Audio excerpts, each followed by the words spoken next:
ரமேஷ்னு ஒரு தம்பி சொல்லியிருக்காங்க. அண்ணா வணக்கம், நான் உங்கள் ரசிகன். விஜய், அஜித் அப்பாற்பட்ட ஸ்டார் அண்ணா நீங்கள் அப்படின்னு சொல்லி கொடுத்துருக்காரு. இதை ரொம்ப பெருமையாக சொல்லிட்டாருங்கிறதுக்காக பந்தாவாக இருக்கட்டும்னு நான் எடுத்து போடலை. எதுக்காக எடுத்து போட்டிருக்கேன்னா, இது ஒரு புகழுரை, ரைட்டா? இதே மாதிரியான புகழுரை உங்களை நோக்கி வரும்.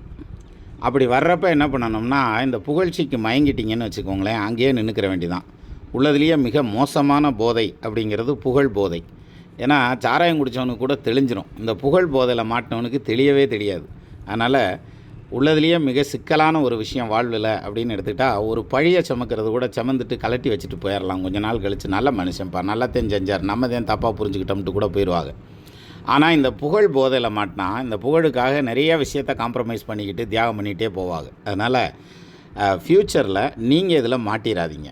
அதுக்கான எச்சரிக்கை தானே தவிர, மற்றபடி எனக்கு கமெண்ட் போட்டதுக்காக பந்தாவா சொல்லிட்டாரியா அப்படின்னு சொல்லி நான் பெருமையாக இருக்கட்டும்னு எடுத்து பேசினேன் அப்படின்னு நீங்கள் நினச்சிங்கன்னா அது தவறான புரிதல்.